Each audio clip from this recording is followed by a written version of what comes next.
I like to be the first one to check in. You notice I'm the first one off the bus. I like to get my key the first, go up to the room, get my act together, find out where I want to go eat. You learn new stuff about the city, and let's go.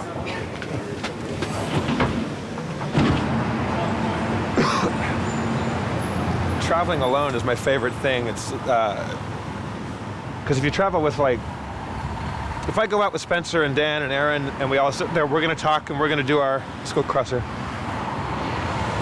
We're gonna riff and we're gonna do our thing, but we're not gonna learn anything about the surroundings. Okay. My mom was my stage mom. She started me in acting when I was like 4. Since I can remember, dance classes, tap shoes. My brother and I had super, like, 80s Bob Fosse style jazz dance routines, like full, like, wow. When I was 9, I got in a play called The King and I with Yul Brynner, and then we went on tour, and then we ended on Broadway. And so I basically was in close quarters with my mom all that time. She had built me to be this young actor, and I was making a lot of money back then. I was making a ton of money as a kid. And I think she was kind of living a vicarious, glamorous life through me. But I worked all day and night, and she would say, clean your room. I'm like, fuck you. It's like I'm sleeping. I was working all day. Like, so basically we were married, you know, in a way, except for the romance part. I felt like this husband, but you're 11, you know, and you don't really have a vocabulary to say, like, listen, woman, like, I pay the bills around here. We came back to LA, and then, and then she basically just, like, she was diagnosed, and it was very, like, clockwork. She was gone. She died when I was 13, but she had known she'd had cancer for a year or 2 and didn't tell anybody. I think that was kind of the old school way that you didn't talk about it. And then she died, and I didn't want to act ever again, because it was never my choice. I was always being propelled into it. I go to high school, didn't want to act. And then my friend Matt Gorley, who does the Super Ego podcast, dragged me into an improv group. And then a couple years into college, we got asked by Comedy Sports LA to, like, be the new young guys in the group. And then I realized, you know what? I kind of have to do this. It's not about wanting to do it. I'm back.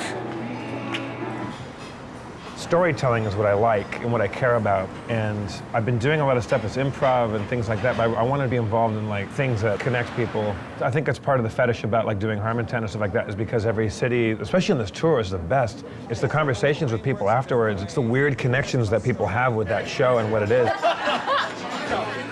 I have an intense curiosity about other people, and strangers especially, you know, what makes them tick and what their fantasies and fetishes are. And then it's like you're hugging a stranger. It's like you're connected for a second, but then beautifully, you get to walk away from them. There's nothing tying you down. Heaven on earth for me would be to put a parachute on me and throw me out of a plane anywhere.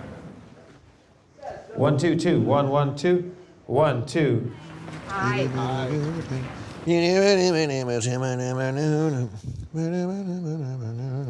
An actor prepares, you know.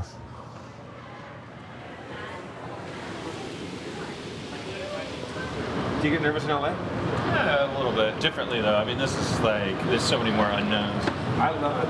For me, the more unknowns, the better.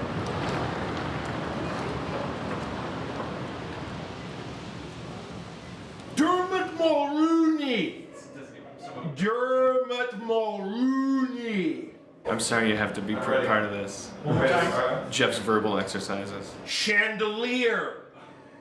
Chandelier! He doesn't know you can hear him. Canoga Park! He's an actor. Canoga Park! Crib death! Crib death! The all-important lip stretcher. Crib death. Pedophilia's an option when you have the gumption. All right, I think I'm ready to go. I'm loose. God, I'm loose. Blow this. Phoenix. First show.